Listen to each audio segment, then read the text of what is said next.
What 5 philosophers have to say about physical exercise. Discover what some of the greatest minds in our history had to say about physical exercise and fitness in general. Nowadays, physical exercise is more popular than ever. We have seen a surge in people's interest in taking care of their bodies over the last few years, and such interest is clearly observable in social media. However, this attention to physical well-being is nothing new. Some of the most remarkable examples of this are the Olympics, first created in ancient Greece, and Plato himself, who was given his famous nickname because of his large frame and notable physical prowess. If we stroll through the history of philosophy, how is this subject treated by different philosophers, philosophical schools, and zeitgeists? Number 1. Plato and physical exercise in the Republic. Ancient Greece is a civilization that is often associated with the practice of many forms of physical exercise. When people think about Greece, they think about the intense sports competitions of the Olympics or the born and raised soldiers of Sparta who underwent physical training throughout their whole lives, as well as the aesthetic physiques of their magnificent statues. Plato is perhaps the most notable example of the relationship between philosophy and physical exercise. Originally named Aristocles after his grandfather, the philosopher was immortalized under the nickname Plato instead, as it refers to his big physique and great skill in wrestling, one of the most important sports in ancient Greece.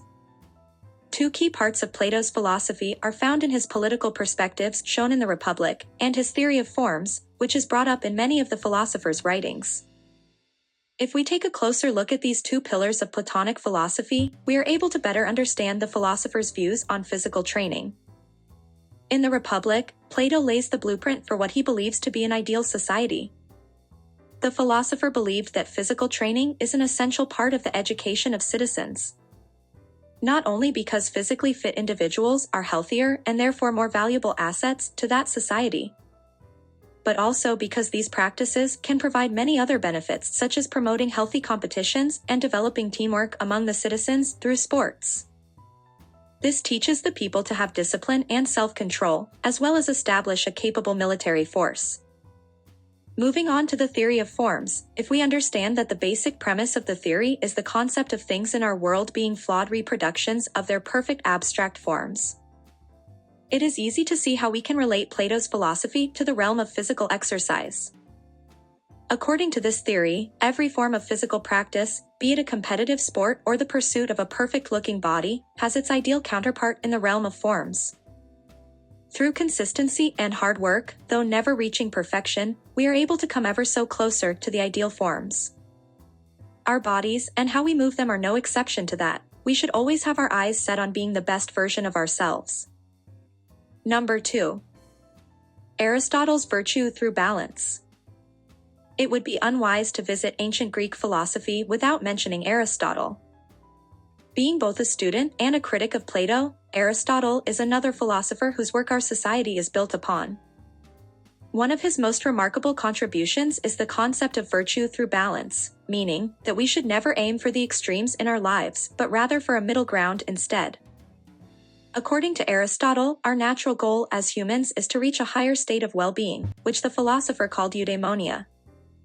Such a state can only be reached through living a virtuous life, and if we consider that balance is a virtue, one cannot be completely fulfilled as a human being without tending to the many different aspects that constitute a well-balanced person, one of those aspects being the physical body. There must be a balance between intellectual, spiritual, and physical practices if we wish to live a fulfilling life, in Aristotle's perspective. Among every philosophical perspective concerning the practice of physical exercises, the Aristotelian approach is one of the most beneficial for us to apply to our lives, promoting self-improvement without the need to resort to extreme measures. We should not be sedentary scholars nor mindless brutes, and we should not use radical methods in order to achieve our goals. This is a very important message considering the current state of the fitness industry, where it has become something normal for people to go above and beyond the natural limits of the human body. This has led people to consume endless amounts of poisonous substances in the pursuit of a perfect physique or a better performance, bringing permanent damage to their bodies and developing many psychological disorders as a result of going to such extremes. Number 3. Seneca and the Stoic resilience. During the period of transition between the pinnacle of ancient Greece and the dawn of the Roman Empire's global domination, the Macedonian conqueror Alexander the Great was responsible for the dissemination of Greek culture and philosophy, as well as the incorporation of elements for other cultures of territories dominated by the ruler. That period of time is now known as the Hellenistic period, named after the spread of ancient Greek culture all around the world. The Hellenistic period was marked by a lot of turmoil derived from the sudden political and cultural changes brought upon the general population. In response to that unsettling reality, the Stoic philosophy was born, promoting a worldview that was based on self-control, resilience, and the ability to overcome hardships through mental strength.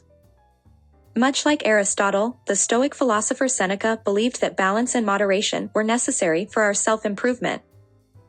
According to him, we should seek to build some level of physical development, as a healthy body could better support a healthy mind, but never to the point of obsession. However, the real value of the practice of physical exercises, in Seneca's perspective, was the development of self-control, discipline, and endurance, which are the very pillars of Stoic philosophy. A hardened person is well suited to face the adversities of the world around them, and athletic practices are a great way for a person to become stronger, both mentally and physically. Number 4. Arthur Schopenhauer's view, exercise as escapism. Arthur Schopenhauer is a philosopher associated with pessimism, as in his perspective, life is an endless cycle of suffering derived from the frustration of wanting things that we cannot have and the boredom that results once we obtain what we have previously desired. While Schopenhauer did recognize the value of having a healthy body on many occasions when it came to the general well-being of individuals, and even as a momentary escapism from the suffering of existence, his philosophy can also be interpreted as somewhat critical of the practice of physical exercises. One of the most relevant influences that Schopenhauer took while developing his philosophical system was Buddhism, in particular, the perspective of the denial of the pursuit of our desires. Thus, we can interpret that the author's perspective would be largely against competitive levels of physical exercise, since our desires to have a good-looking body or to excel in a specific sport are ultimately nothing but sources of further suffering. When analyzing such a broad subject under the scope of an even broader area that is philosophy, it is important to consider different points of view. And that is why Schopenhauer's perspective is important in our analysis, because it is a unique take on the subject that brings further questioning to the discussion, moving it forward. Number 5. The Superhuman of Friedrich Nietzsche. Friedrich Nietzsche is one of the most notable and influential philosophers of the last couple of centuries, and his nihilistic views are scattered all around our society. His concept of Übermensch provides a unique perspective when it comes to the practice of physical exercise, since a lot of the philosopher's work is left to interpretation and is still being debated. What exactly is the Übermensch or superhuman according to Nietzsche? While the concept is way too complex to be explained in a couple of paragraphs, we could tersely say that it is the next level of existence that people should try to reach. The Übermensch is set on a path of self-overcoming, self-discipline, and self-mastery. This superhuman is not bound by the limits of traditions or dogmas, whether they be religious, political, or cultural. Nietzsche did not elaborate on the development of the body specifically, but a core aspect of the Übermensch is something that we may relate to the practice of physical exercises. For example, a competitive athlete would have to constantly engage in self-overcoming, becoming better with each training session and breaking new records. Or, a bodybuilder would need a lot of self-discipline to follow the necessary training and nutrition protocols required to build an aesthetic physique, and so on. The philosophy of the superhuman is a philosophy of constantly breaking limits. If these limits are mental, physical, or even social, that is up to interpretation.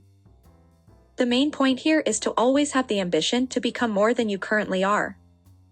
Should you exercise your body?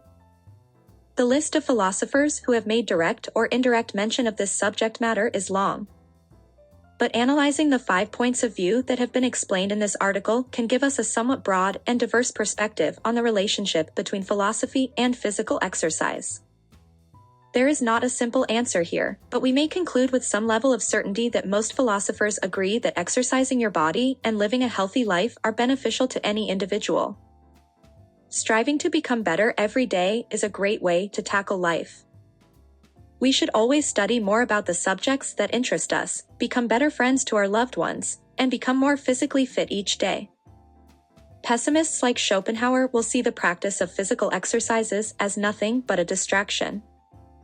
But authors such as Nietzsche and Plato agree that people should try to be the best version of themselves, and they make very strong arguments to support their perspectives, which we can balance with the fair warnings provided by Aristotle and Seneca about the dangers of going to extremes in that pursuit.